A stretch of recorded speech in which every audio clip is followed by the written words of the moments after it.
जिथे जावी तेथे कपाळ सरीसे लाभतो विशेषा संत संगे पूर्व पुण्य जरी होती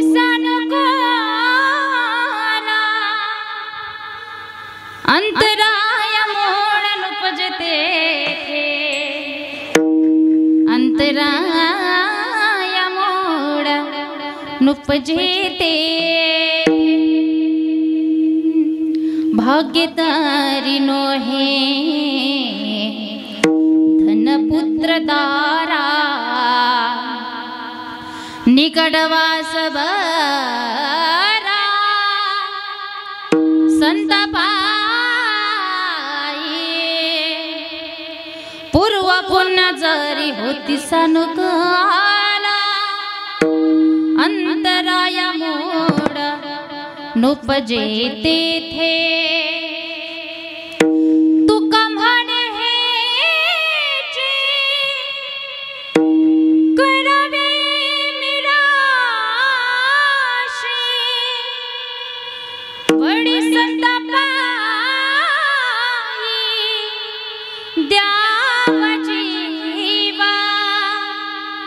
बड़ी संतापाई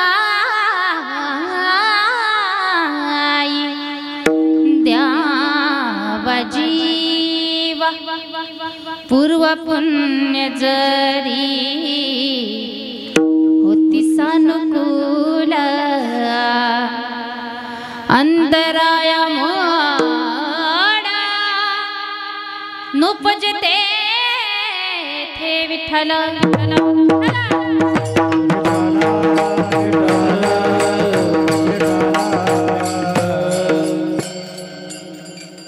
जेथे जावे तेथे कपाळ सरीसे लाभतो विशेष संत संगे पूर्व पुण्य जरी होती सानुकूला अंतराय मूड नुपजते थे महायोग पीठे तटे भीमरथ्यां वरं पुंडरीकाय दातुं मुनिद्रै समागते तिष्ठन्तमानन्द कंदं परब्रह्मलिंगं भजे पांडुरंगं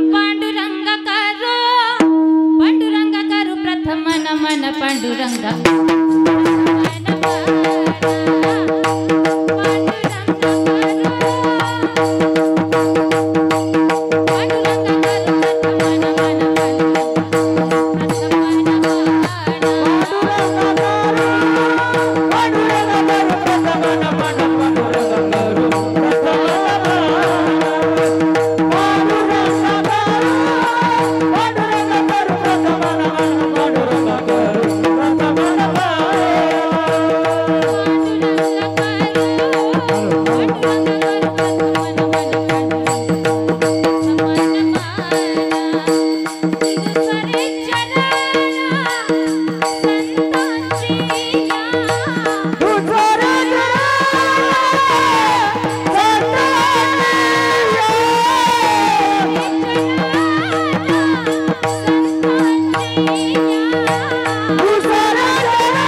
मुक्ताबाई नाम त्रिभुवन पावनी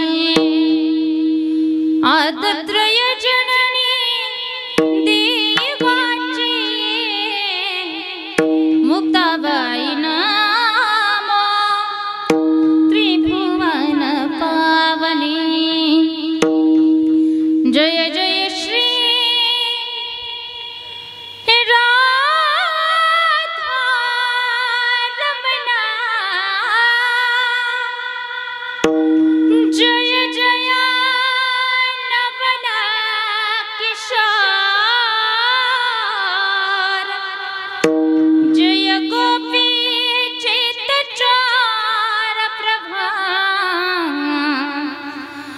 जय जय माखानचार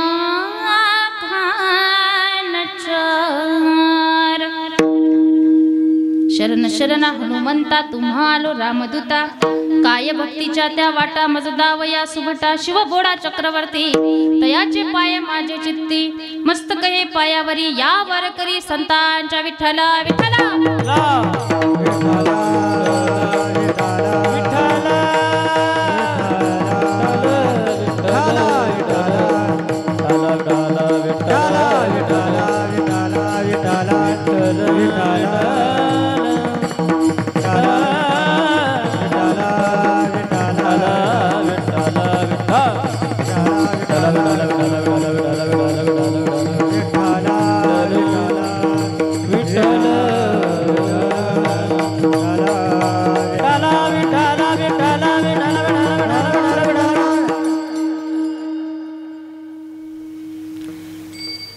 प्रस्तुत प्राप्तस्थळी प्राप्त प्रसंगी संकीर्तनाच्या सेवपात निवडलेला हा अभंग एचे यावत भूतलावावर जन्माला आलेल्या सर्व जीवांचा उद्धार करण्यासाठी आपला देह अखंड झिजविणारे वैराग्याची महामूर्ती वैराग्याचं ज्वलंत प्रतीक असणारे सदेह वैकुंठाला जाणारे पंचम वेद निर्माते महाराष्ट्राचे भूषण सकल संत भूषण संत सम्राट हृदय सम्राट श्रीमंत जगद्गुरु जगद्वंदनीय तुकाराम महाराज देहूकर आणि यांचा उत्कृष्ट असा 4 चरणांचा हा अभंग असून अगदी छोटासा अगदी सोप्या अर्थाचा आणि बहुतेकांच्या परिचयाचा असा हा अभंग आहे आणि संतपर प्रकरणातील असा हा अभंग आहे। या अभंगामध्ये जगद्गुरु जगद्वंदनीय श्री संत तुकोबाराय आपल्याला सांगतात की ज्या ज्या ठिकाणी आपण जाऊया ना दादा त्या त्या ठिकाणी आपलं कपाळ म्हणजे आपलं नशीब आपल्या सोबत राहणार। खरा लाभ जर कुठे मिळत असेल ना तो संतांच्या संगतीमध्ये मिळणार। पूर्वजन्मीचं जर आपलं काही पुण्य असेल ना दादा संतांमध्ये आणि आपल्यामध्ये वियोग निर्माण करणारे बीजच उत्पन्न होणार नाही असे महाराज म्हणतात। महाराज म्हणतात खरं भाग्य म्हणजे धन मिळणं पुत्र होणं सुंदर पत्नी मिळणं नव्हे मग काय हो तुकोबराया खरं भाग्य तरी काय आहे। निकट वास बरा संता पाय संतांचे पाय हेच वतनदारीचे ठिकाण मानून त्यांच्या पायावरती जीव अर्पण करावा असा अभंगाचा सरळ सरळ सांगायचा भावार्थ। सेवेला सुरुवात करण्याआधी अल्पसा परिहार द्यायचा तो म्हणजे असा आपल्या या पुण्य पावन पंचगव्हाण या गावामध्ये समर्थ सद्गुरु श्री संत गजानन महाराजांच्या प्रगट दिन महोत्सवाच्या निमित्ताने सतत 20 वर्ष झाले या भव्य दिव्य अशा सप्ताहाचे आयोजन नियोजन तुम्ही सर्व ग्रामस्थ करत आहात आणि या वर्षीचं हे 21वे वर्ष बरोबर ना।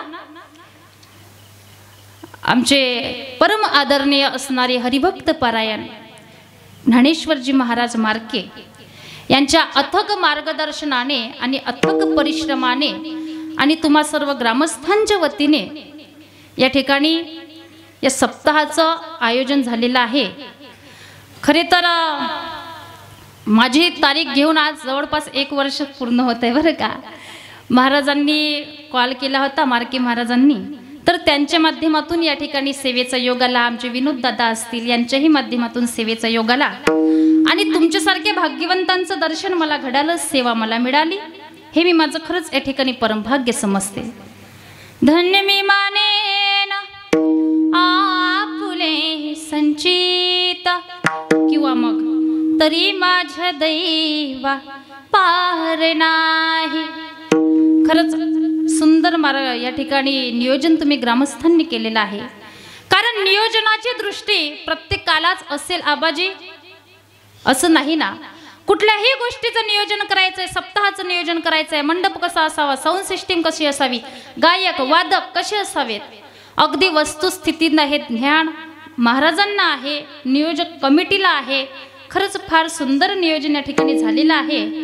सिस्टीम सुद्धा सुंदर आहे, नाहीतर आता आम्ही महाराष्ट्रभर फिरतो बरं का।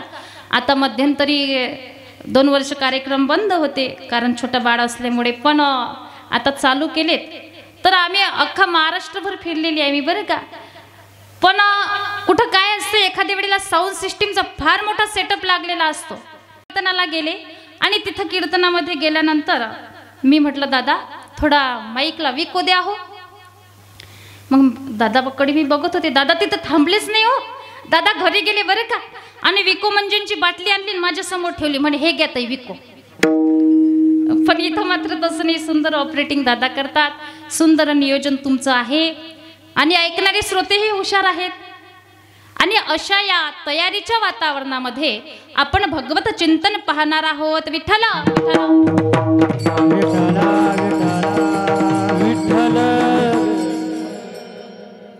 बघा, महाराष्ट्र ही संतांची भूमी, संतांची एक परंपराच कित्येक वर्षापासून या भारत भूमीस लाभलेली आहे। पवित्र ते कोडा पावन तो देश, जेथे हरीचे दास जन्म घेती। आपला हा भारत देश, या भारत देशामध्ये अनेक जाती, अनेक पंथ, विविध भाषा बोलल्या जातात दादा, पण सर्वांच्या हृदयामध्ये मात्र एकच भावना, India is my country, all the Indians are my brothers and, सारे भारतीय माझे कोण आहेत, बांधव आहेत। याचाच अर्थ असा आहे, भारतीय संस्कृती ही उच्च कोटीची आहे दादा। Indian culture is the great culture, Indian philosophy is the great philosophy. भारतीय संस्कृती आणि भारतीय तत्वज्ञान हे जगामध्ये श्रेष्ठ आहे। आणि अशा या संस्कृतीचा गौरव करण्याचं कार्य अनेक थोर महापुरुषांनी अनेक कार्यक्षेत्रामध्ये केलंय हो। मग कदाचित ते राजकीय, सामाजिक, आर्थिक कार्यक्षेत्रामध्ये काम करणारे लोक असतील, यांनी या संस्कृतीला अगदी उंच पातळीवर नेऊन पोहोचवण्याचं कार्य केले दादा। याच्याही पुढे जाऊन सांगते, भारतासारखा देश जगाच्या पाठीवर शोधूनही सापडणार नाही, कारण आपल्या भारत देशाला काय म्हटलं जातं, भारत। तुम्ही कधीतरी ऐकले का अमेरिकन माता, पाकिस्तान माता, ऑस्ट्रेलियन माता, चीन माता, रशिया माता, कधीतरी ऐकलंय? अहो, त्यांना माता काय, त्यांना मावशी सुद्धा म्हटलं जाणार नाही, कारण जेवढा भारत देश पवित्र आणि पावन संस्कृती प्रधान देश आहे, ते देश संस्कृती प्रधान नाहीत बरं का। हाच आपला भारत देश आहे। या भारत देशामध्ये भगतसिंग, सुखदेव, राजगुरू, नेताजी सुभाषचंद्र बोस, सावित्रीबाई फुले, महात्मा फुले, झाशीची राणी, संत नामदेव महाराज, शांतीब्रह्म एकनाथ महाराज, आदिशक्ती मुक्ताबाई, संत तुकाराम महाराज, असे अनेक थोर रत्न होऊन गेले। हाच आपला भारत देश आहे, महाराष्ट्राची भूमी आहे। या भूमीमध्ये संत ज्ञानोबाराय होऊन गेले, ज्यांनी वयाच्या 16व्या वर्षी ज्ञानेश्वरी सारखा ग्रंथ लिहिला। आणि आमची आत्ताची तरुण मुलं म्हणतात 16वा वरीस धोक्याचं, अरे धोक्याचं नाही, ते प्रगतीचं आहे, काहीतरी कर्तृत्व करून दाखवायचं वय आहे रे ते गड्या। हाच भारत देश आहे की या भारत देशामध्ये स्वामी विवेकानंद होऊन गेले, ज्यांनी वयाच्या 16व्या वर्षी आपल्या भगवत धर्माची पताका परप्रांतामध्ये रोवली। ज्या वेळेला स्वामी विवेकानंद परप्रांतामध्ये जायचे, लोक विचारायचे स्वामी विवेकानंदांना, काय हो तुमच्या भारत देशामध्ये सर्वात महत्त्वाची पॉवर कोणती आहे, शक्ती कोणती आहे? त्यावेळेला स्वामी विवेकानंद सांगायचे, आमच्या भारत देशामध्ये आमची भारतीय तरुण पिढी ही फार मोठी शक्ती आहे. आमच्या देशावरती जर काही संकट आलं आणि हे तरुण जर लढायला लागले ना, तर त्यांच्या जीवावरती इकडचं तिकडे होऊ शकतो, पण देशावरती संकट नाही येऊ देणार आमचे तरुण. आणि त्यांचं तर म्हणणं असं होतं की 100 तरुण जर अगदी निष्कामतेने निस्वार्थीपणाने एकत्र आले आणि ते जर या देशाकरता लढायला लागले ना, तर हे 100 तरुण अख्ख्या विश्वावरती आपली सत्ता गाजवू शकतात. एवढी ताकद आमच्या तरुणांच्या हातात आहे, आमच्या तरुणांच्या मनगटामध्ये आहे. पण आपली ही तरुण पिढी काही करायला नकोच म्हणते हो. काही करण्याच्या अगोदर फेल गेलो तर अरे बाबा करून तर बघ, कदाचित पास झाला तर करायला काय हरकत आहे, पण काहीच करायला नको म्हणते. आणि बघा, तुम्हाला जर तुमच्या आयुष्यात काही घडायचं असेल तर तुम्हाला स्वप्न बघावे लागतील. पण स्वप्न बघून तिथपर्यंत थांबायचं नाही, तर चालत राहावं, चालत राहावं, चालत राहावं. आणि अखंडतेने जर तुम्ही चालत राहाल ना, तर एक दिवस असा येईल की ते तुमचं स्वप्न तुमच्या पायापाशी लोळण घालत येईल. पण त्याकरिता जिद्द असावी लागते, प्रयत्न असावे लागतात, तरच तुमचं ते स्वप्न पूर्ण होत असतं. की उंच आकाश घे तू अशी काही भरारी, पाहत राहील तुझ्याकडे ही दुनिया सारी. कमी ध्येय तू मनी ठाणू नको, थोड्याशा यशावर समाधान मानू नको. कारण अत्युच्च संकल्पसह बांधली यशाची दोरी. उंच आकाश घे तू अशी काही भरारी, पाहत राहील तुझ्याकडे ही दुनिया सारी, पाहत राहील तुझ्याकडे ही दुनिया सारी. जगाने आपल्याकडे बघावं, आई वडिलांनी, गावकऱ्यांनी, आणि म्हणावं तो मुलगा दिसतोय ना, ती मुलगी, अरे ते आमच्या गावातील आहे, असा अभिमान गावकऱ्यांना, आई वडिलांना आपला असला पाहिजे गड्या. असं काहीतरी कर्तृत्व तुम्ही तुमच्या जीवनात करा. विठ्ठल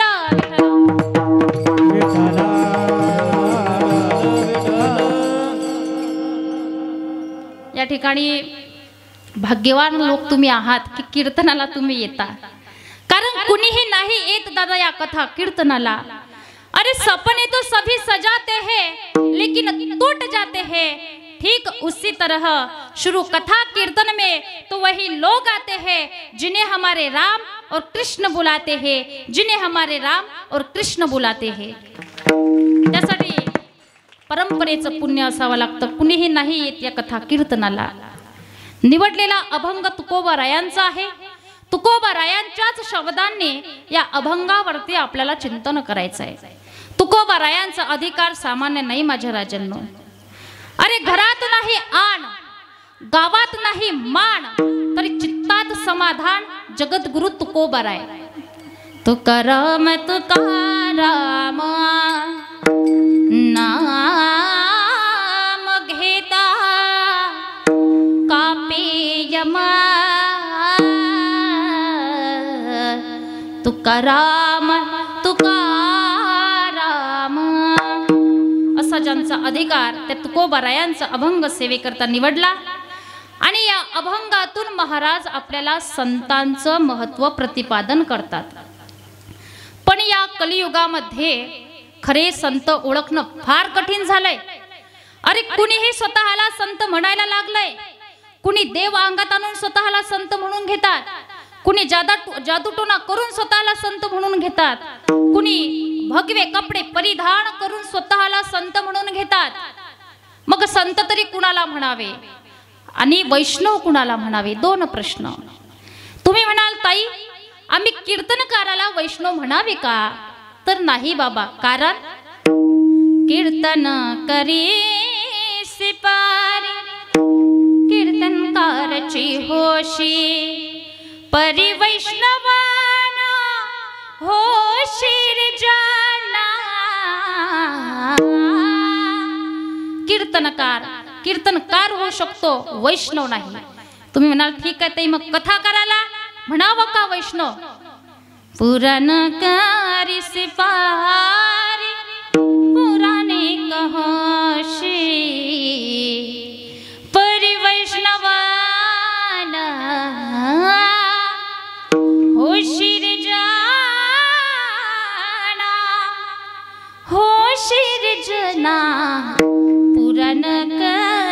सिपारी पुराणे कहाशे.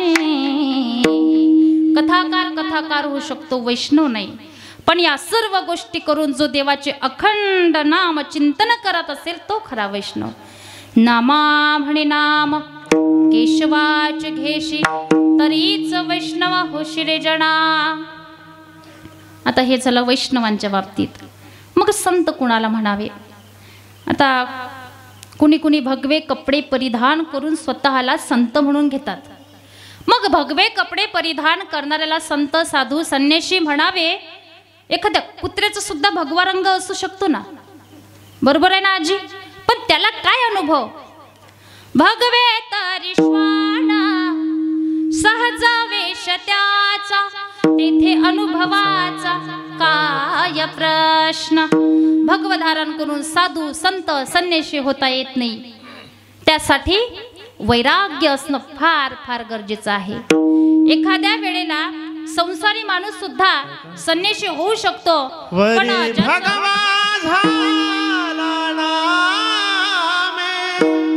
अंतरी वश केला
एखाद्या वेळेला संसारी माणूस सुद्धा संन्यासी होऊ शकतो माझ्या दादा. पण ज्याचं माझं माझं म्हणणं आणि मीपणा गेला ना, तो संसारी का असेना तो संन्यासीच आहे. ज्ञानोबराय आपल्या ज्ञानेश्वरी अर्थात भावार्थ दीपिका या ग्रंथात सांगतात, मी माझी ऐसी आठवण विसरली जयांचे अंतःकरण पार्थात संन्यासी जान निरंतर. भगवत धारण करून संन्यासी होता येत नाही. बघा, एक धोबी बाबा नदीच्या किनाऱ्यावरती कपडे धुत होते. कपडे धुत असताना एक साधू एक महाराज त्या किनाऱ्यावरती आले आणि संन्याशांना त्या किनाऱ्यावरती एक सोन्याची अंगुठी पडलेली दिसते. संन्याशांना वाटलं चला घेऊया आपण, पण लगेच विचार केला की आपण जर ही अंगठी घेतली आणि कुणी जर पाहिलं तर काय म्हणेल, हा वा रे वा, संन्याशी असून पडलेली वस्तू घेतली की. म्हणून संन्याशांनी काय केलं, जरा इकडे तिकडे नजर फिरवली. नजर पडली धोबी बाबांवरती. आवाज दिला धोबी बाबांना, अहो धोबी बाबा इकडे या ना जरा. धोबी बाबा जवळ आले. काय हो महाराज, काय म्हणता? अहो धोबी बाबा, ही अंगुठी ना कोणाची तरी पडलेली आहे, ती तुम्ही घ्या, भरपूर पैसे येतील. त्यावेळेला धोबी बाबा म्हणतात, महाराज तुम्हाला ही अंगठी केव्हा दिसली हो? त्यावेळेला संन्यासी म्हणाले, 10 मिनिट अगोदर. धोबी बाबा म्हणतात, ऐका पंचगव्हाणवासियांनो, धोबीबाबांनी दिलेलं उत्तर फार सुंदर आहे. धोबीबाबा म्हणतात, महाराज अहो मी ही अंगुठी 8 दिवस झाले बघतोय. किती दिवस? 8 दिवस झाले, पण माझे नाही तर कशाला घेऊ हो? म्हणून विचार करा की खरा संन्यासी कोण आहे. म्हणून संन्यासी होणं पाहिजे तेवढं सोपं नाही, फक्त सोंग घेणं सोपं आहे. वैराग्यानं फार फार कठीण आहे. संन्यासाचे सोंग आणि ताती सांग, संन्यासाचे सोंग, संन्यासाचे सोंग आणि ताती सांग,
संन्यासी होणं सोपं नाही, फक्त सोंग घेणं सोपं आहे. वैराग्यानं फार कठीण आहे. वैराग्याची व्याख्या विचारसागर ग्रंथात केलेली आहे.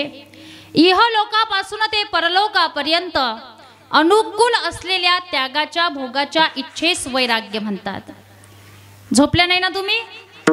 कीर्तन ऐकत आहे ना? झोपल्या का काय? जागी आहे ना सर्व? ऐका, एका मनुष्याचं काम करायचं जीवावर यायचं. आळशी माणूस होतो. आळशी माणूस म्हटल्यानंतर त्याचं कुठलंही काम जीवावर येत असतं. मग त्याच्या पत्नीने जर त्याला काहीही म्हटलं ना, तो एक वाक्य म्हणायचा, आपल्याला काही म्हणायचं नाही बरं, मी संन्यास घेईल. तेव्हा त्याची पत्नी बोलणं बंद करायची की खरंच देव ना जाणून हा माणूस संन्यास ना घेऊ. एक दिवस काय झालं, त्याच्या पत्नीचा राग अनावर झाला, काही केल्या आवरेना. हा असाच गावातून फिरून घरी आला. त्याची पत्नी म्हणाली, काय हो दिवसभर रिकामा फिरता, या गावून त्या गावला, त्या गावून तिसऱ्या गावला, काही काम धंदा करत नाही. तो म्हणाला, हे बघ शांता, मला काही म्हणायचं नाही बरं का, नाहीतर मी संन्यास घेईल. ती म्हणाली, घ्या, फार चांगलं होईल. नाहीतरी म्हणे तुम्हाला मलाच पोसावं लागतं. तो म्हणाला, हे बघ मी खरंच संन्यास घेईल. ती म्हणाली, खरंच घ्या, लोक पाया पडतील तेव्हा पडतील, मित्र आत्ताच पाया पडते. मग काय, हा गावात गेला, भगवे कपडे शिवले, घरी आला, अंगात घातले, कपाळाला गंध लावला, गड्यात माळा घातल्या आणि पत्नीला म्हणतो, शांता जातोय बरं का? ती म्हणाली, आधी जा. थोडासा पुढं गेला, आणखी मागे वळून पाहतो, अगं मी खरंच चाललोय, येणार नाही. ती म्हणाली, येऊच नका.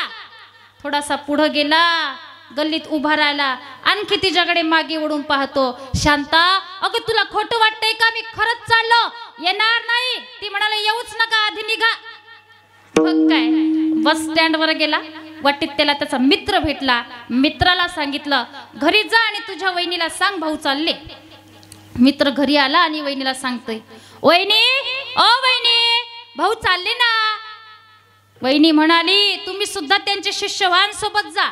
मित्र पडून गेला. आता हा काय रानात गेला हो. एक महादेवाचं मंदिर होतं, तिथं गेला. पण मग थंडीचे दिवस होते, थंडी वाजू लागली, अन्न नाही, पाणी नाही, खाली झोपायला बिछाना नाही, अग्नी पेटवायला माचीस नाही, अंगावर घ्यायला चादर नाही.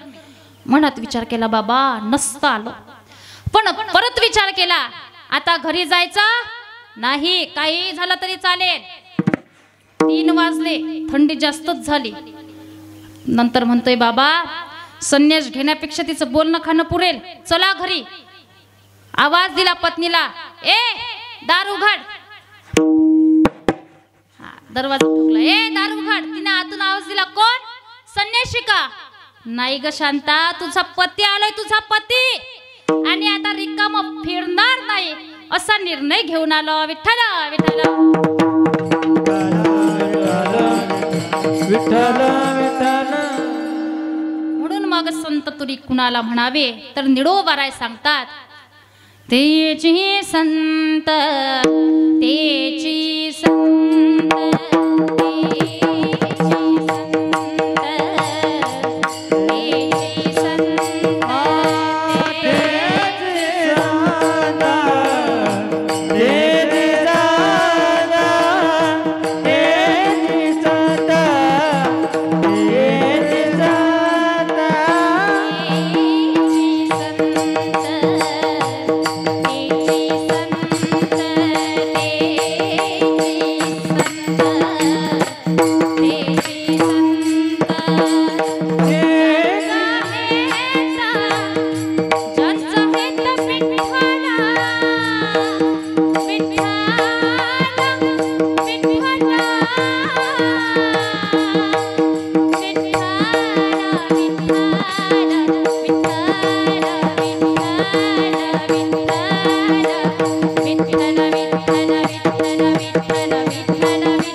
संत त्यांना म्हणावे, विठ्ठलाचं ज्यांचा हेतू आहे, प्रपंचातल्या गोष्टींपेक्षा देवावर ज्यांचं खरं प्रेम आहे, देवाचं सतत नामस्मरण चिंतन करतात ना, ते खरे संत आहे. आणि अशा या खऱ्या संतांच्या संगतीमध्ये आपण गेलो तर आपल्याला विशेष लाभ मिळणार. तुम्ही म्हणाल ताई नाही गेलो काय होईल आमचं? कपाळ सोबत येणार, कपाळ अभंगाच्या जेथे जावे तेथे कपाळ जरी जे, जेथे जावे तेथे कपाळ जरी जे, जेथे जावे तेथे कपाळ जरी जे, जेथे जावे तेथे कपाळ जरी जे, जेथे जावे तेथे कपाळ जरी जे, जेथे जावे तेथे कपाळ जरी जे, जेथे जावे तेथे कपाळ जरी जे,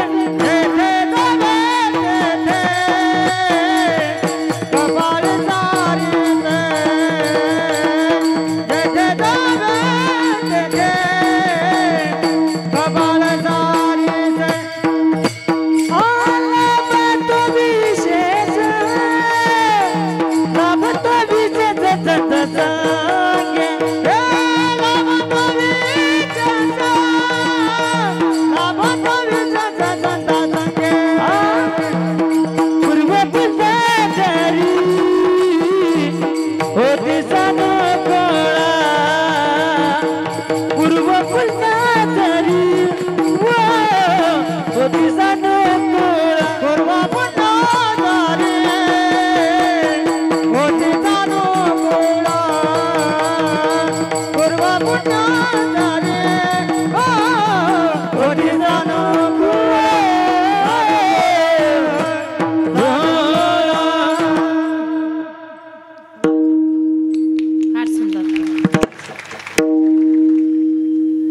तुकोबर आहे आपल्या अभंगाच्या प्रथम चरणात सांगतात, ज्या ज्या ठिकाणी आपण जाऊया ना दादा, त्या त्या ठिकाणी आपलं कपाळ आपल्या सोबत येणार।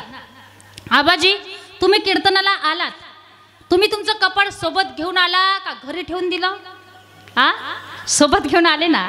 ज्या ज्या ठिकाणी आपण जाऊ त्या त्या ठिकाणी आपलं कपाळ आपल्या सोबत येणार आणि जे नशिबात असेल तेच होणार, त्यात काही बदल होत नाही। ज्ञानोबराय सांगतात, काल लाटी चली हले नमोडी काही केले, जैसे काळे गोरी पण धुतले फिटो नेने।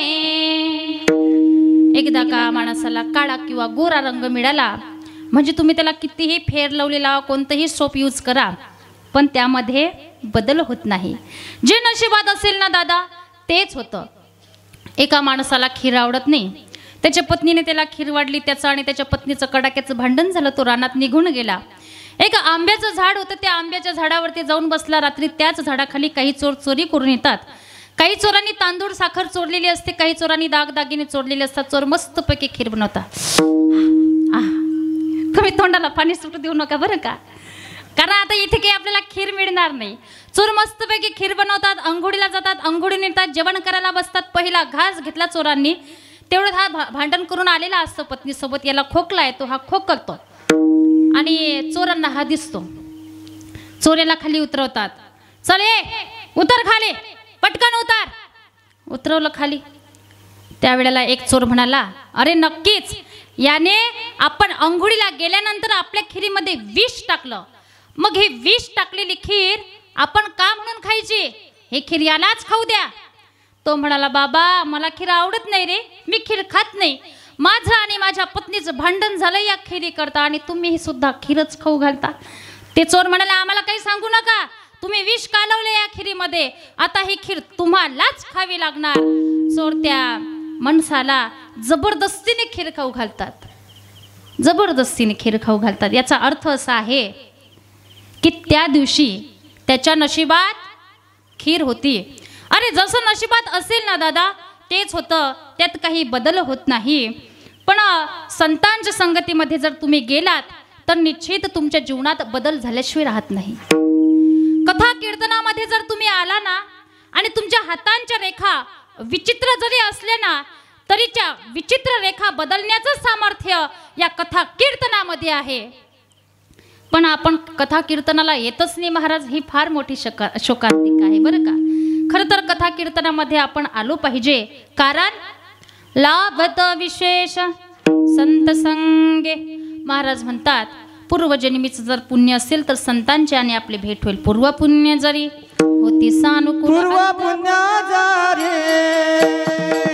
होती सानुकूल, पूर्व पुण्य जरी होती सानुकूल, पूर्व पुण्य जरी होती सानुकूल, पूर्व पुण्य जरी होती सानुकूल, हो पूर्व पुण्य जरी होती सानुकूल, पूर्व पुण्य जरी होती सानुकूल, पूर्व पुण्य जरी होती सानुकूल, पूर्व पुण्य जरी होती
अप्रतिम.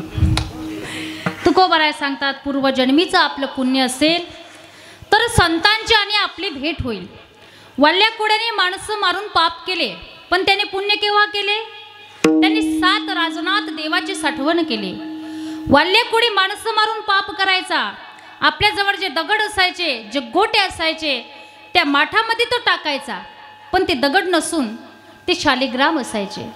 त्याच्यावर संतांची कृपा झाली. संतांची भेट होणं फार अवघड आहे, पण देवाने जर कृपा केली ना तर ते होत असते. बहुआ बघाडा आये संत भेटे,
संतांची भेट होणं फार अवघड आहे, पण देवाने जर कृपा केली ना तर ती होत असते. त्याकरिता जन्मोजन्मीचं पुण्य असावं लागतं, त्याशिवाय संतांची भेट होत नाही. आणि खरं भाग्य म्हणजेच संतांची भेट होणं. खरं भाग्य म्हणजे धन मिळणं, पुत्र होणं, सुंदर पत्नी मिळणं नव्हे. मग काय आहे खरं भाग्य? अभंगाचं तृतीय चरण. भाग्य तरी दाना पुत्र दाना, भाग्य तरी नोहे दाना पुत्र दाना, भाग्य तरी नोहे दाना पुत्र दाना, भाग्य तरी नोहे दाना पुत्र दाना, भाग्य तरी नोहे दाना पुत्र दाना, भाग्य तरी नोहे दाना पुत्र दाना, भाग्य तरी नोहे दाना पुत्र दाना, भाग्य तरी नोहे दाना पुत्र दाना. निकट वाचबारा संत पायी, निकट वाचबारा संत पायी, पूर्व पुण्य जरी होती सान कळा, पुण्य पुण्य जरी होती सान कळा. निकट वाचबारा संत संगे, निकट वाचबारा संत पायी, पूर्व पुण्य जरी होती सान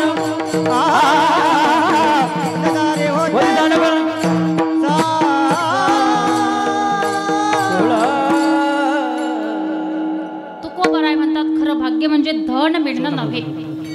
कारण धनाची पाठी मागे कडी काढाचा लागा, म्हणून असंग खोट त्याचा, असं तुकाराम महाराजांचं म्हणणं. आपलं नाही बरं का. एरवी धन आवडत नाही असा माणूस नाही हो. अरे हा सर्व खटाटोप कशा करताय? याची टोपी त्याच्या डोक्यात, त्याची टोपी तिसऱ्याच्या डोक्यात, सगळ्या टोप्या आपल्या डोक्यात घातल्या. ज्याचे घेतले त्याचे परत केले, लोकांच्या माना मोडल्या. अरे किती बँकेमध्ये बँक बॅलन्स केला, शेतीवाडी घेतली, गाडी घेतली, म्हणजे तुम्हाला समाधान वाटेल? नाही ना. अरे माणसं आयुष्यभर धनाच्या पाठीमागे धावत राहतात बाबा. आदमी कब तक धन के पीछे भागता है? जब तक उसका निधन नहीं होता है तब तक आदमी धन के पीछे भागता है. माणसं आयुष्यभर धन धन धन धन धन करत राहतात आणि शेवटी पत्रिकेत निधन लिहावं लागतं. काय लिहावं लागतं? शरीराची होय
बघा आपला धनाबद्दल विषय चालू आहे बरं का.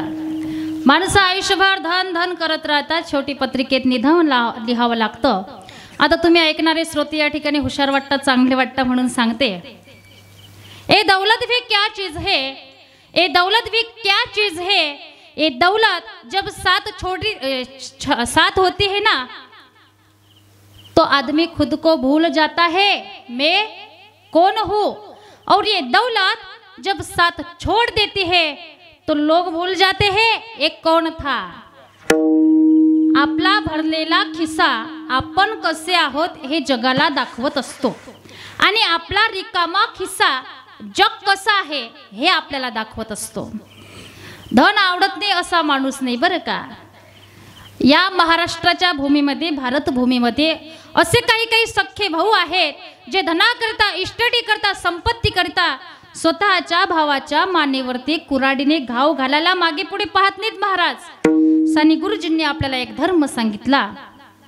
खरा तो एकची धर्मा जगाला प्रेमाल पावे, पण आमच्या लोकांनी तो मोडून काढला. बरोबर ना मावशी? आणि आपला दुसरा धर्म चालू केला. खरा तो खरा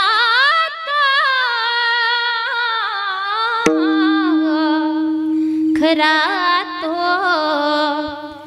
एकची धर्मा धुर्याचे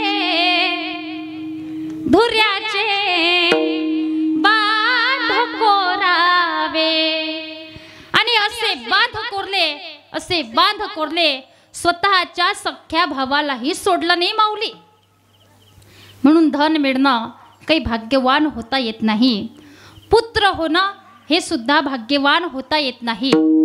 कारण पुत्र जर चांगला निघाला तर जिवंतपणे स्वर्ग, आणि उलट झाले वाईट निघाला जिवंतपणे नरक आहे माऊली.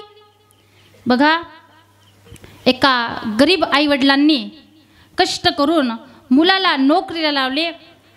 पुढे तो मुलगा कलेक्टर झाला. त्याचे आईवडील खेड्यात राहू लागले, तो शहरात राहू लागला. तो आपल्या आईवडिलांच्या भेटीला सुद्धा येत नाही. एक दिवस त्याचे आईवडीलच त्याच्या भेटीला जातात. अगदी अंगावरती कपडे फाटलेले असतात, जीर्ण झालेले शरीर, पायामध्ये चप्पल सुद्धा तुटलेली असते, फाटके कपडे अंगामध्ये घातलेले आहेत.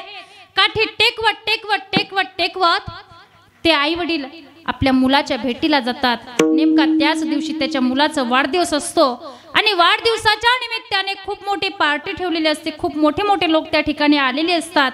हे आईवडील सुद्धा त्या ठिकाणी जातात, आपल्या मुलाला मिठी मारायला जातात. त्यावेळेला तो मुलगा आपल्या आईवडिलांना दूर लोटून देतो, ढकलून देतो. महाराज लोक विचारतात त्या मुलाला, काय हो हे कोण आहेत? त्यावेळेला तो मुलगा सांगतो की अहो कुणी भिकारी असेल आणि माझ्या मुलाच्या वाढदिवसानिमित्ताने भीक मागायला आले असतील. त्यावेळेला अक्षरशः रडायला लागतात ते आईवडील. आणि एकदाच ते आईवडील आपल्या मुलाच्या भेटीला गेले माऊली. परत भेटीला सुद्धा गेले नाही आणि त्यांचं अंतःकरण बोलून गेलं त्या ठिकाणी, अरे देवा, हे देवा, तू मला असा मुलगा नाही दिला असता ना बाबा, तरी सुद्धा बरं झालं असतं रे. नको देऊ देवा पोटी हे संतान. बघा, इथे बसलेल्या सर्व तरुणांना माझे हात जोडून विनंती आहे गड्या, तुम्ही तुमच्या आई वडिलांची सेवा करा, तुम्हाला जीवनात कशाचीच कमी पडणार नाही. पण आपलं कसं आहे सांगू का, अरे 4 तांदूळ डोक्यावर पडले, बायको घरात आली, कधी आई वडिलांना विसरून गेलो कळत नाही हो मुलांना. आपली संस्कृती तरी काय आहे, मातृदेव भव पितृदेव भव आचार्य देव भव अतिथी देव भव अशी म्हणणारी आमची ही संस्कृती. आणि त्यांचेच आई वडील आज वृद्धाश्रमात राहतात आणि जास्तीत जास्त वृद्धाश्रमात राहणाऱ्या कोणत्या आई वडिलांची संख्या असेल ना, ती आहे शिकल्या सवरलेल्या लोकांच्या आई वडिलांची. मग काय घेतले तरी काय आम्ही आमच्या शिक्षणातून, अरे फार मोठी डिग्री मिळवली म्हणजे झालं बाबा. अरे तुम्ही फार एज्युकेटेड असाल, पण तुम्ही तुमच्या आई वडिलांना सांभाळत नसाल ना, तर तुमच्या शिक्षणाचा, तुमच्या डिग्रीचा काहीच उपयोग होत नाही त्या ठिकाणी. खऱ्या अर्थाने आई वडिलांची सेवा करा. बघा, एकदा ढगा आड गेलेला सूर्य परत दिसेल, पण माती आड गेलेली आई परत दिसणार नाही माऊली. अरे पैशाने तुम्ही सगळं काही खरेदी करू शकता, बंगला, गाडी, शेती, वाडी, पण पैशाने आई वडील खरेदी करू शकता? अरे जिंदगी में पैसों से सब कुछ मिल सकता है, लेकिन एक बात पैसों से कभी नहीं मिल सकती, उसे माँ बाप कहते हैं, उसे माँ बाप कहते हैं. म्हणून तुम्ही तुमच्या जन्मदात्या आई वडिलांची सेवा करा गड्या. आणि बघा, या वृद्धाश्रमात राहणाऱ्या जास्तीत जास्त कोणत्या आई वडिलांची संख्या असेल ना, ती आहे शिकल्या सवरलेल्या लोकांच्या आई वडिलांची. मग काय घेतले तरी काय आम्ही आमच्या शिक्षणातून. एखाद्या वेळेला जाओ त्या वृद्धाश्रमाला, भेट द्या आणि विचारा त्या खितपत पडलेल्या आई वडिलांना की काय हो आई, ओ बाबा, तुमचा मुलगा काय करतो. ते वेळेला सांगतील ते आई वडील, अहो आमचा मुलगा ॲडव्होकेट आहे, इंजिनियर आहे, डॉक्टर आहे, पायलट आहे, टीचर आहे, प्राध्यापक आहे. पण त्या वृद्धाश्रमामध्ये खितपत पडलेलं एकही वृद्ध जोडपं तुम्हाला असं नाही म्हणणार की आमचा मुलगा अडाणी शेतकरी आहे. कारण शेतकऱ्याचे आई वडील कधीच वृद्धाश्रमात पोहोचत नाहीत. ही वस्तुस्थिती आहे माऊली, ही वस्तुस्थिती आहे. मग काय घेतले तरी काय आम्ही आमच्या शिक्षणातून. खऱ्या अर्थाने आई वडिलांची सेवा करा. मला जर कोणी विचारलं ना की सुरेखाताई, अहो या जगामध्ये श्रीमंत कोण आहे, मी सांगेल त्याला, बाबा अरे ज्याला आई वडील आहेत ना तो श्रीमंत. या जगामध्ये यशस्वी कोण, ज्याने आपल्या आई वडिलांची किंमत केली तो. या जगामध्ये विजयी कोण, ज्याने आपल्या आई वडिलांचे शब्द पूर्ण केली तो. आणि या जगामध्ये नालायक कोण, ज्याने आपल्या जिवंत आई वडिलांना घराच्या बाहेर लाथा मारून काढले ना रे बाबा, तो नालायक आहे, तो नालायक आहे. ज्या वेळेला आई वडील असतात ना रे घरामध्ये, त्यावेळेला कळत नाही आपल्याला त्यांचं प्रेम, त्यांची माया. अरे तळ हाताच्या फोडाप्रमाणे जपतात ते आपल्याला. रात्री बेरात्री घरी येऊ द्या तरी सुद्धा आपल्या आपल्यासाठी जागीच असते मावळी. एखाद्या वेळेला आपण जेवण नाही केलं ना, आपले विचारते, ए बाळा बाळा जेवलास का नाही रे तू, असं म्हणणारी जर कोण असेल ना जगाच्या पाठीवर, लाभाविना प्रीती करणारी जर कोण असेल ना, तर ती आपली आई आहे गड्या. बघा, गोदान आणि भूदान चळवळीचा महान प्रणेता विनोबा भावे ज्या वेळेला व्याख्यानाला जायचे ना, आपल्या आईचं मडकं पातळ सोबत घेऊन जायचे. त्या ठिकाणी व्याख्यान करायचे. व्याख्यान झाल्यानंतर भावेने करता सुंदर मखमलीचं बिछाईत केलेलं असायचं. भावेंनी त्याच्यावरती आपल्या आईचं मडकं पातळ अंथरावं, त्याच्यावरती झोपावं. लोकांनी विचारावं भावेंना, काय हो भावे, आम्ही फार सुंदर मखमलीचं बिछाईत केलंय हो तुमच्याकरिता, आणि तुम्ही त्याच्यावरती मडकं पातळ काय अंथरता. त्यावेळेला भावे म्हणतात, अहो तुमच्याकरिता असेल ती मखमलीची गादी, तुमच्याकरिता असेल ते मऊ लुसलुसीत बिछाईत, पण ऐका ना, ज्या वेळेला मी या मडके पातळावर झोपतो ना, त्यावेळेला मला असं नाही वाटत हे मडकं पातळ आहे, मला असं वाटतं ही माझ्या आईची मांडी आहे. कारण सावकार, अहो आज माझी या जगामध्ये नाही, ती या जगामधून निघून गेली. ज्या वेळेला मी माझ्या आईच्या मांडीवरती झोपायचो ना, त्यावेळेला मला तोच आनंद मिळायचा. आज मी या मडक्या पातळावर झोपतो त्यावेळेला सुद्धा मला हाच आनंद मिळतोय. मला असं वाटतं ही माझ्या आईची मांडी आहे, माझ्या आईची मांडी आहे. गोदान आणि भूदान चळवळीचा महान प्रणेता विनोबा भावे कापडामध्ये आई शोधतो आणि आम्ही आमच्या जिवंत आई वडिलांना घराच्या बाहेर लाथा मारून काढतो रे. इथे तमाम बसलेल्या तरुणांना माझे हात जोडून विनंती आहे, अरे तुम्ही देवाची स्वतंत्र भक्ती नाही केली ना तरी सुद्धा चालेल, पण आई वडिलांची सेवा करा. भक्त पुंडलिकाने आई वडिलांचीच सेवा केली, तुम्ही सुद्धा आई वडिलांची सेवा करा. अरे आई वडिलांना सुखी ठेवण्यासाठी तुम्ही घर दिलं नाही तरी चालेल, बंगल्यावर बसवलं पाहिजे, पैसा प्रॉपर्टी इस्टेट संपत्ती दागदागिने नाही दिले तरी चालतील गड्या, फक्त 2 शब्द का होईना आपल्या आई वडिलांशी प्रेमाने बोलावे लागतात, पण आपण ते सुद्धा करत नाही. ही फार मोठी अडचण आहे. हरे बात को तुम भूलो भले, माँ बाप को मत भूलना, उपकार इनके लाखों हैं, इस बात को मत भूलना. चाहे लाख कमाई धन दौलत, ये बंगला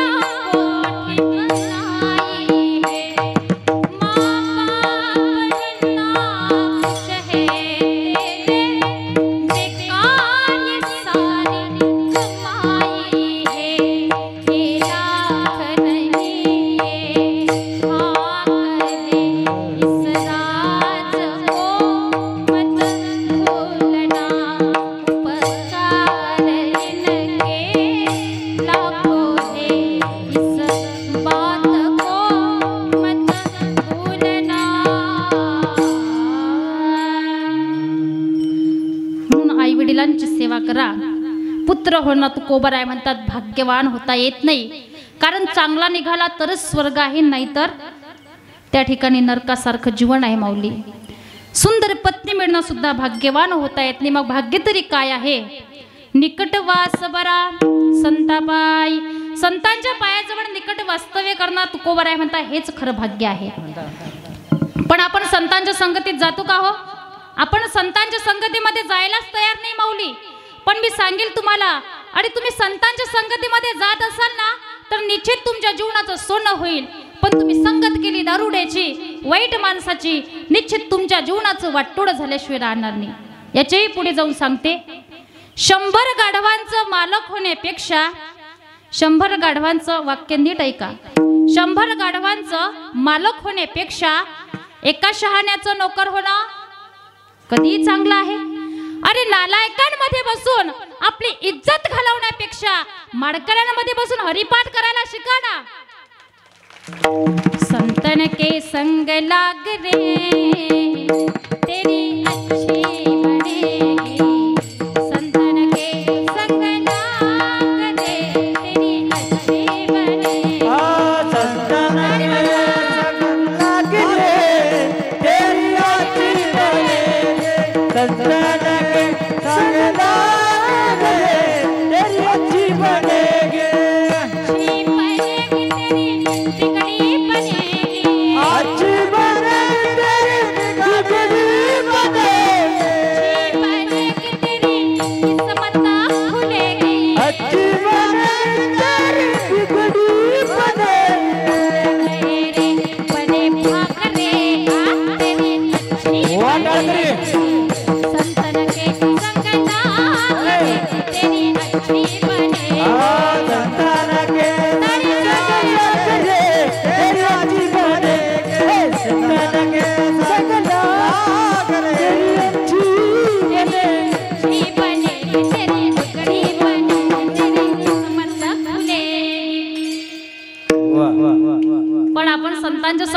जायलाच तयार नाही बरं का. पण छत्रपती शिवाजी महाराजांच्या बाबतीत जर तुम्ही विचार केला तर तुकोबारायांच्या कीर्तनाला येऊन बसायची माऊली. म्हणूनच सर आज छत्रपती शिवाजी महाराज की असं म्हटल्यानंतर जय जयकार होतो. हा जय जयकार एखाद्या व्यक्तीच्या नावाचा नाही, हा जय जयकार त्यांनी केलेल्या कर्तृत्वाचा आहे. म्हणूनच सर आज 33 कोटी देवतांची लक्षावधी अब्जावधी मंदिर आहेत माझ्या दादांनो, पण एकही मंदिर माझ्या राजांचं नाही याचं वाईट वाटत नाही. कारण आज ही जी काही मंदिरं आहेत ना, ही केवळ आणि केवळ छत्रपती शिवाजी महाराजांमुळे आहेत. म्हणूनच तर आज म्हणावंसं वाटतं, अरे 33 कोटी देवतांची लक्षावधी अब्जावधी मंदिरं आहेत, पण एकही मंदिर नसताना ज्यांनी प्रत्येकाच्या हृदयामध्ये घर करून ठेवलंय ना, त्यांचं नाव म्हणजे छत्रपती शिवाजी महाराज. राजा तरुण पाहिजे, संपत्तीवान पाहिजे, विद्वान पाहिजे, बलवान पाहिजे, कीर्तिवान पाहिजे, दयावान पाहिजे, सगळेच्या सगळे गुण छत्रपती शिवाजी महाराजांच्या अंगी होते. म्हणून राजा असावा तो छत्रपती शिवाजी महाराजांसारखा. नाहीतर आपण शिवभक्त नुसतं म्हणायचं अंधार झालाय आता दिवा पाहिजे, या देशाला जिजाऊचा शिवा पाहिजे. काही महाशय याचेही पुढचे, राजा तुम्ही पुन्हा जन्माला या. कशाला बोलावता हो राजांना? दारूच्या बाटल्यांचे झाकणं गोळा करायला की आपण काय काय धिंगाणे करतो ते पाहायला? अरे कशाला बोलावता राजांना? अरे त्या राजेच्या तत्वांवर चालले त्या तत्वांवर तुम्ही चला. नाहीतर आपण काय फक्त त्यांच्या जयंत्या पुण्यतिथ्या साजऱ्या कराव्या, त्यांच्या समोर दिवे कोणी लावावे याच्यावरून आम्ही वाद घालायला लागलो. मग आम्ही दिवे काय लावणार? आणि मला तर खरंच कधी कधी प्रश्न पडतो माऊली की अरे आपल्याला छत्रपती शिवाजी महाराजांना बोलवायची गरज पडते, मग आपण तरी काय करतो? हा, आज आपल्या घरामध्ये त्यांचे फोटो आहेत, प्रतिमा आहेत, पुतळे आहेत, पण विचार किती घेतले? विचार घेतले मात्र शून्य. खऱ्या अर्थाने विचार आत्मसात करा. आज लोक त्यांच्यासारखे राहायला लागली, फार चांगली गोष्ट आहे, पण त्यांच्यासारखं राहून भागणार नाही. तर ते ज्या तत्वांवर चालले त्या तत्वांवर तुम्ही चला, तरच या ठिकाणी छत्रपती शिवाजी महाराजांचा विजय झालेला आहे असं आपण समजू. नाहीतर आपण काय लाखो रुपयाचा डीजे सांगतील आता उद्या शिवभक्त, चांगली फुल दारू पितील आणि त्या डीजे वाल्याला म्हणतील ओ डीजे वाल्या बजाव. अरे आपली ही अशी बेदरगार अवस्था बघून काय वाटत असेल हो राजांना, की एवढं स्वराज्य आपण यांना मिळवून दिलं आणि हे असल्या खालच्या दर्जाचं जीवन जगतायत. हा तर राजांचा पराभव झाला महाराज. अरे राजांना कुठलंच व्यसन नव्हतं आणि तुम्ही जर दारू पिऊन त्या ठिकाणी व्यसन करून जयंती साजरी करत असाल, काय वाटत असेल राजांना? म्हणूनच सर म्हणावंसं वाटतं, अरे नव्हते कलम नव्हता कायदा तरी सुखी होती प्रजा, नव्हते कलम नव्हता कायदा तरी सुखी होती प्रजा. का? कारण सिंहासनावर होता माझा छत्रपती राजा, माझा छत्रपती राजा, माझा छत्रपती राजा. शिवनेरीवर शुभ जन्मला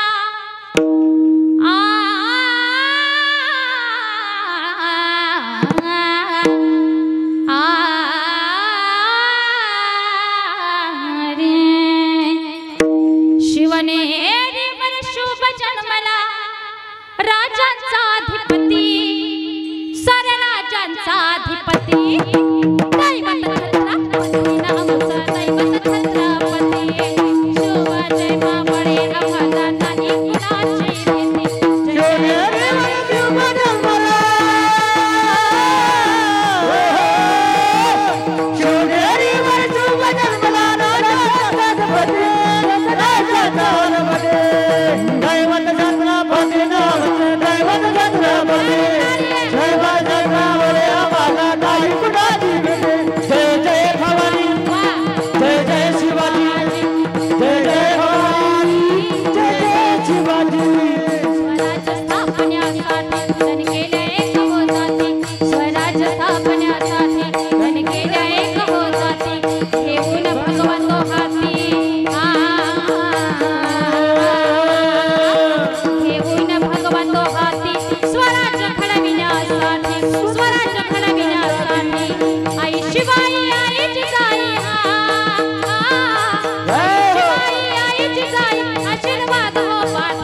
बाबले शिवाजी बाबळे रावला नाही कुणाची भीती जय जय भवानी जय जय शिवाजी जय जय भवानी जय जय क्षत्रिय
शिवाजी महाराजांचं नाव घेतल्यानंतर आपल्या अंगावरती शहारे उभे राहतात, कारण कर्तृत्व होतं तसं आपल्या राजांचं बरं का.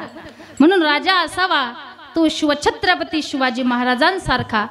पण त्यांना घडवण्यामागे जर महत्वाचा मोलाचा वाटा कुणाचा असेल ना तर राष्ट्रमाता राजमाता जिजाऊ साहेबांचा. म्हणूनच तर आज इतिहासात नाव कोरल्या गेलं राजमाता जिजाऊंचं, कारण तसं कार्य होतं जिजाऊंचं. आपल्या माता माऊल्यांचे फार संकुचित विचार झाले बरं का. अरे आमचा मुलगा एखादं चांगलं कार्य करायला निघाला, आमचे त्याला मध्ये चढवते, पिंट्या ए बाड्या असल्या भानगडीत पडू नको, बरोबर आहे ना.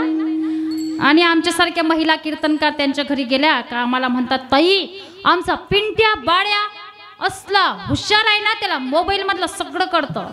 अगं बाई थांब, त्याला थोडं मोठं होऊ दे मग दाखवेल तर तुला. खऱ्या अर्थाने जिच्या हाती पाडण्याची दोरी ती जगाला उद्धारी. तुम्हीच ठरवू शकता की तुमच्या पोटी छत्रपती शिवाजी महाराजांसारखा मुलगा हवा का आणखी दुसरा कुठला बरं का. कारण संस्कार जर केले ना तर संस्कृती टिकणार, संस्कृती जर टिकली तर धर्म टिकेल, आणि धर्म जर टिकला तर राष्ट्र टिकणार. आणि म्हणून ही जबाबदारी आहे तुम्हा माता माऊल्यांची. म्हणूनच सर आज म्हणावं असं वाटतं, माता तुम्ही जर नसत्या तर नसते दिसले मंदिरांवरचे कळस, माता तुम्ही जर नसत्या ना तर नसते दिसले अंगणी तुळस, माता तुम्ही जर नसत्या ना माता तर नसते लढले हो मावडे. आणि खऱ्या अर्थाने माता तुम्ही जर नसत्या ना तर नसते दिसले ही विजयाचे सोहळे, ही विजयाचे सोहळे, ही विजयाचे सोहळे. म्हणून धन्य आहे राजमाता जिजाऊ, धन्य धन्य थोर आई शिवरायाचे जिजाई. आज पूजित महाराष्ट्र सारा, मुजरा मानाचा मानाचा जिजाईला, मुजरा मानाचा मानाचा जिजाईला. धन्य धन्य थोरी आई शिवरायाची जिजाई, धन्य धन्य थोरी आई शिवरायाची जिजाई. आज पूजित महाराष्ट्र सारा, मुजरा मानाचा मानाचा जिजाईला, मुजरा मानाचा मानाचा जिजाईला. धन्य आहे राजमाता, कारण लहानपणीच रामायण महाभारत यातील कथा सांगून त्या परमपुरुषाच्या ध्येयाची जाणीव करून दिली छत्रपती शिवाजी महाराजांना. त्यावेळेस कुठं हिंदवी स्वराज्य संस्थापक छत्रपती शिवाजी महाराज घडले, फुकट नाही घडले महाराज. आणि म्हणून तुम्हीही तुमच्या मुलांवरती चांगले संस्कार द्यायला पाहिजे. फार गरज आहे बरं का काळाची. आज एवढी भीषण परिस्थिती निर्माण झाली. तुम्ही अरे मुलांमध्ये जर बघायला गेलो ना तर आम्हाला व्यसन दिसते, आणि या आमच्या मुलींमध्ये आमच्या दिदींमध्ये बघायला गेलो तर आम्हाला फॅशन दिसते. आणि याचा जो वाईट परिणाम आहे ना तो या लहान लहान मुलांवर होतो. हे लहान मुलं बघा बरं किती संस्कारी मुलं आहेत, चांगले कीर्तनामध्ये टाळ घेऊन उभे आहेत. याला म्हणावी संस्कार, नाही तर काही खरं राहिलं नाही माऊली आजकाल. पण मी सांगेल तुम्हाला, अरे या व्यसनाने कुणाचंही चांगलं होत नाही, चांगलं झालं नाही, आणि पुढे फ्युचरमध्ये सुद्धा चांगलं होणार नाही, मी माझ्या प्रत्येक कीर्तनामध्ये व्यसनाबद्दल बोलत असते बरं का. अरे यो बोतल पीने से क्या फायदा, यो बोतल पीने से क्या फायदा, सुबह पी जाओगे तो शाम को उतर ही जाएगी, लेकिन 7 दिन ये हरिनाम का प्याला पी तो देख बंदे, तेरी जिंदगी सुधर जाएगी, तेरी जिंदगी सुधर जाएगी. म्हणून दारू पिऊन आपलं आयुष्य काय बर्बाद करता. अरे संसार उद्ध्वस्त होता, आयुष्य उद्ध्वस्त होतात. आणि या दारुड्या माणसाला कुठेही मान सन्मान प्रतिष्ठा देत नाहीत लोक बरं का. फार सुंदर राष्ट्रसंतांचं भजन आहे. क्या किया क्या किया क्या किया ओ तूने जीवन गवा दिया, क्या किया रे हो, जिसे पाना था उसको खो दिया रे, पाना था उसको खो दिया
रे, पाना था उसको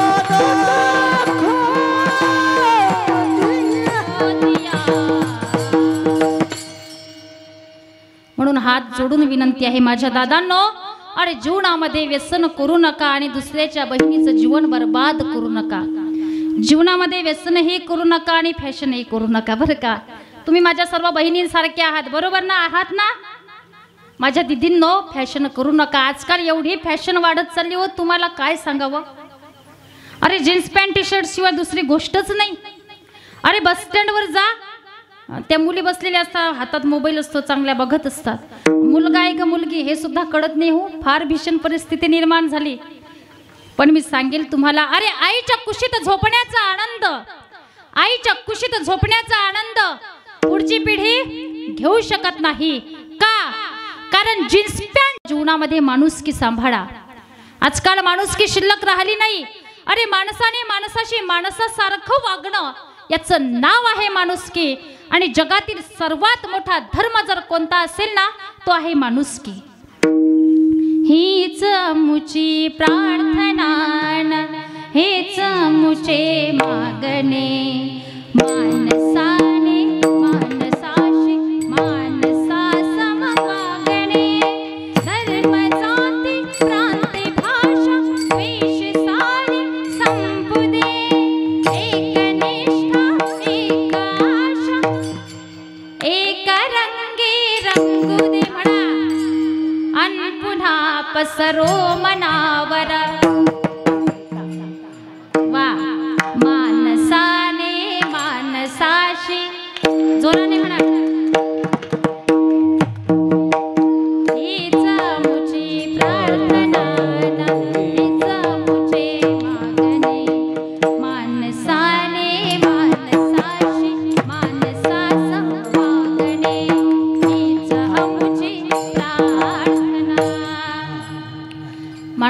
माणुसकी सांभाळा, जरा गोड बोला बरं का. आजकाल लोक गोड बोलत नाही, गोड बोलायचे काही पैसे मोजावे लागत नाही. आणि जरा जीवनामध्ये दुसऱ्यांचं चांगलं करा. भला किसी का करना सको तो बुरा किसी का मत करना. पुष्प नाही बन सकते तो काटे बन कर मत रहना. फार सुंदर आहे भजन. फार त्या ठिकाणी चांगलं वागण्याचा प्रयत्न करा. कारण जीवन में हमें मनुष्य जीवन मिला है तो हम ऐसी भलाई करें कि दुनिया हमें याद रखे, ना कि लोग हमारा धिक्कार करे. ऐसा जीवन जीने लायक नहीं है. म्हणून चांगलं वागा. आणि तुकोबाराय सांगतात की संतांच्या सानिध्यात राहा. संतांचे पाय हेच वतनदारीचे ठिकाण मानून त्यांच्या पायावरती जीव अर्पण करावा अभंगाच्या शेवटच्या चरणात. तू का म्हणे करावी मिराज, तू का म्हणे करावी मिराज, करावी मिराज, तू का म्हणे करावी मिराज. बळी संता पासे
भजन करूया. विठोबा रखुमाई रखुमाई विठोबा रखुमाई जय जय जय जय जय जय जय विठोबा रखुमाई.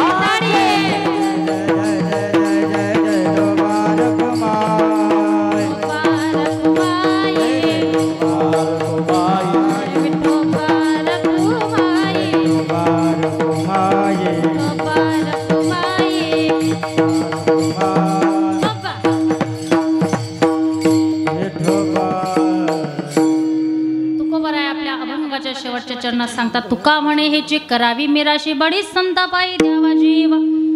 की तुम्हाला जर जीव द्यायचा असेल, आता जीव द्यावा म्हणजे त्यांच्या पायावर आत्महत्या करावी असा मुळीच अर्थ नाही. जीव देणे म्हणजे शरण जाणे. शरण जायचं झाले तर देवाला जावे किंवा संताला जावे. ऐसी अशी शरण जावे, ऐसी अशी शरण जावे. शक्ती जीवे नवंची, शक्ती जीवे नवंची, शक्ती जीवे नवंची, शक्ती जीवे नवंची. कारण आपलं रक्षण देव किंवा संत करू शकतात, दुसरं तिसरं कोणीही करू शकत नाही. म्हणून शरण जायचं झाले तर देवाला जावे किंवा संतांना जावे. आता आपली कीर्तनाची वेळ या ठिकाणी झालेलीच आहे. बघा या ठिकाणी फार मोठा सप्ताह तुमचा आमचे हरिभक्त पारायण मार्के महाराजांच्या अथक मार्गदर्शनाखाली होत आहे. आणि हे फार मोठं धर्माचं कार्य आहे बरं का. आणि हा सप्ताह तुम्हाला असाच टिकवून ठेवायचा आहे. झालेली सेवा पांडुरंगाच्या चरणी, संतांच्या चरणी, तुम्हा मायबापांच्या चरणी अर्पण करून सेवेला इथे पूर्णविराम. बघा या ठिकाणी या कार्यक्रमाला जिवंत ठेवण्याचं काम यूट्यूब मार्फत होत आहे बरं का. तुम्हाला जर हा कार्यक्रम कुठेही बघायचा असेल, घरी बघायचा असेल, गाडीत बघायचा असेल, मोबाईलवरती टाकायचं, गजरमुक्ताईचा अगदी सर्व कार्यक्रम या ठिकाणी झालेले तुम्हाला बघायला मिळतील. म्हणून दादांनाही धन्यवाद.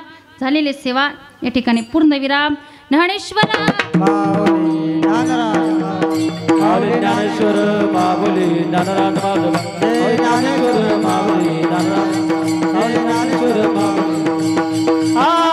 कण कण में गण गणात बोलते श्री गजानन माऊली. गण गण गण में गणात बोलते श्री गजानन माऊली. कण कण में गण गणात बोलते श्री गजानन माऊली. कण कण कण में गणात बोलते श्री गजानन माऊली. श्री गजानन माऊली जय गजानन माऊली. श्री गजानन माऊली जय गजानन माऊली. श्री गजानन माऊली जय गजानन माऊली. श्री गजानन माऊली श्री गजानन माऊली. अनंत कोटी ब्रह्मांड नायक श्री गजानन माऊली. अनंत कोटी ब्रह्मांड नायक जय गजानन माऊली. वत्सल शेगाव निवासी गण गण गणात माऊली. अनंत कोटी ब्रह्मांड नायक जय गजानन माऊली. श्री गजानन माऊली जय गजानन माऊली. श्री गजानन माऊली जय गजानन माऊली. गण गण में गण गणात बोलते श्री गजानन माऊली. गण गण गण गण गणात बोलते श्री गजानन माऊली. गण गण में गण गणात बोलते श्री गजानन माऊली. गण गण गण गण गणात बोलते श्री गजानन माऊली. ब्रह्मांड नायक महाराजा